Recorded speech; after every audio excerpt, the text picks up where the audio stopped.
All right. Hello, my name is Thesha Jenkins, and I am a speaker, trainer, and consultant. And I work with nonprofits, service-based businesses, and emerging leaders. And I'm hosting a series of conversations with clients that I have had the amazing opportunity to work with. And so today I have with me Rachna Khare with Daya.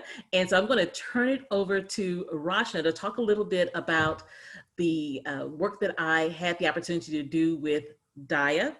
And I'll ask Rachna to explain who Daya is, what they provide, and just a little bit about yourself.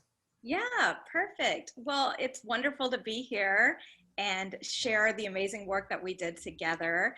Daya provides, we support and empower South Asian survivors of domestic and sexual violence. We do that through culturally specific services, and we educate the community to end the cycle of violence. And so our work with Disha was completely centered around that education piece. We started 25 years ago with a group of 7 women who were really just working out of their home. And so it was very grassroots, as you can imagine. And we needed to really elevate the way that we were educating not only the South Asian community about domestic violence and about the cycle of violence and the red flags, but also the way we're educating mainstream partners to learn about our work, what we're doing, our cultural expertise, and our culture overall. So it was imperative that we really elevated our training programs to match the level of services and the growth that we had done as an organization. Amazing, amazing. And definitely at the end, I want you to provide your contact information Yeah. for Daya, because definitely here's the thing is that in working with the amazing people that I work with, I want to make sure that their message gets out. And so for anyone who will be watching this, just know that if you are in an abusive relationship, and especially if you're here in the Houston area, that Daya is definitely an organization that can provide those services. Absolutely. So Rachna, as you said, y'all were looking to make some changes in the education. You had an excellent program already, and you were wanting to take it to the next level. Yeah, what we realized, and we learned this from, we couldn't put it into words until you really stepped in and helped us see it. So step one was really just having you kind of look through all of the materials. And what we really realized is that we were doing like an information dump on our audiences, and we were giving them all this great information, but unfortunately we were giving it to them in a way that was a bit overwhelming. And it just information overload without the time to process it. And we all of us in the domestic violence field know that when you get an audience, and especially if you're getting judges or attorneys or law enforcement or other shelter providers, you want to take advantage of that time. And so we were just rushing and just kind of like, we may only be able to talk to them this one time. And we needed to change that, because I think it was not letting us anchor into that audience and really build a connection or relationship with them. Awesome. So part of that process was learning how to take that information and chunk it down, correct? Yes. And I'm laughing because that was a huge part of it. We had, things that were in a 1-hour presentation, we were able to break that up into 5 different modules and really think strategically about, like, okay, what does somebody who's brand new to this, what is their capacity to even let this piece sink in? Say you're going to a community that doesn't even believe domestic violence is an issue. And so even just that basic education that a lot of times when you're so embedded in the work, you take it for granted. You're like, oh yeah, everybody knows that. And turns out, no, not everybody knows that. And so the priming was so important. And that's how we started to get invited back to these groups. I remember we were talking with you, and one of our fears was, but Disha, what if this is our only opportunity? And so you really pushed us from that scarcity mindset to say, no, if you give a really good baseline training, they're gonna invite you back. And we have found that to be absolutely true. that is amazing. And it is, here's the thing, if you give them that, if you position your message, that core message that is going to leave people going like, well, what's next? Yes. Right? And so, as you said, it's opened up the doors to do even more education by actually breaking it down into smaller chunks. Absolutely. And it was so authentic. It wasn't like, well, sign up next time to find out more. It was that we could go, instead of going broader, we could go deeper. And I think a big part of that was, you helping us take these, what was more of a flat presentation style, and really incorporate some significant time towards small groups and participation from the audience, and really having them work through some difficult stuff. Because while the material may be new, if we go deep enough with them, they were able to really work through complex problems. And it wasn't just like raise your hand, or it wasn't, it was just very, very interactive. And people love that, because I don't think anyone just likes to sit and listen for more than 30 minutes, I would say. Exactly. And so tell me, what difference, if any, have you seen in the team that's actually going out and presenting this information? It's a What huge impact did training with them yeah. have on their ability to go out and share Daya's message? Absolutely. There's a huge difference, right? Because before, we had all the training was focused being done by one or two folks on our team. And the reason why that didn't work is because life happens, right? And you have multiple requests and people might be out of town.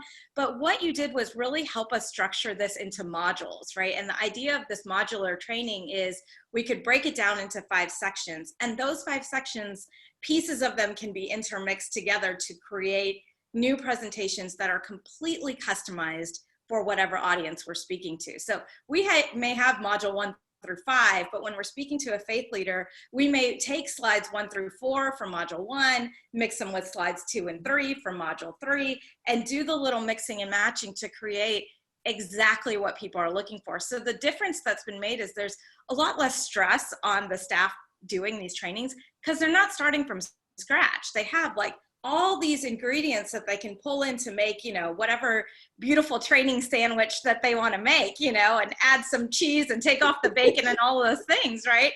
And then the other piece is we were able to recruit volunteers, board members, other staff members that this is not their primary responsibility, but they feel more supported because they're like, oh, this is stuff that I know. They are content experts, but they don't have to create anything from scratch. And I mean, that being said, even our experts in training don't have to create anything from scratch. We're able to customize, but we're customizing with what is there. Right. And in this really streamlined fashion where you helped us really create a brand through creating those modules. So it wasn't just organizing our trainings. It was like, okay, now everyone in the community knows this is what a Daya training looks like. So it's a bit of that branding piece, wow, which helps us bring awareness to our organization. And that's the goal, right? Bringing in more clients and making sure people are not left unmet needs and silently experiencing abuse, right? Exactly. Well, with the time that we have left, would you summarize the importance of organizations having professional development and working with consultants? Yeah, what I've learned is over the last 4 years as executive director, professional development is the #1 thing that staff is looking for. It's the thing that makes them feel incredibly supported. And on the flip side, it makes your message stronger, it makes your awareness stronger, and it really professionalizes the organization. So taking these really specialized training programs and breaking them down in a way that was more palatable to people, that's better, easier understood, it has made the world of difference. And now what it's doing is creating more accessibility for our partners, for our community, most importantly for survivors. So it's making sure that people know that we are the content experts, but that we do have this warm way of teaching the community, of providing education, and this is breaking down barriers. So it is all about access. And the more you professionalize your trainings, the more confidence you put out there when you speak about your work, and the more committed your community becomes, because they can feel that passion and they want to come along for the ride. So it has just been incredible and truly organizationally changing for us to have that work done so closely with you. And we love that we had you as a person that was willing to give us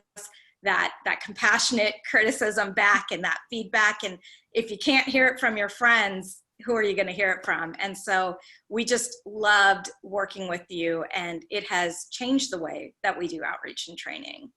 Well, thank you. Thank you so very much. And I've actually had the opportunity to see some of the staff, do the work, and it's just, it's amazing. And again, thank you for the work that Daya is doing in the city of Houston. So Thank with you. Yes. that, And of course, if any survivors need support, if you're experiencing domestic violence, our helpline is 713-981-7645. And we are open Monday through Friday, 9 through 5. We're culturally specific for the South Asian community, but we accept any and all survivors, and we can always get you to the place that you need to go and provide the support you need. And I just want to say we're so proud to have the Thisha stamp of approval on our training modules. And it's really helped us reach some untapped communities by being a more digestible piece of information. well, I love it. And again, thank you so very much for the opportunity to partner with Daya. Yes, it's always a blast, and we expect to do it more in the future. Excellent, excellent. Well, that is it for now. And there will be more interviews coming up. And again, just have had an opportunity to work with some amazing people over the years, and we'll be having an opportunity to bring them to you so that you can learn more about the people that I have partnered with and see some amazing work that is happening. All right, until next time, this is Thisha Jenkins.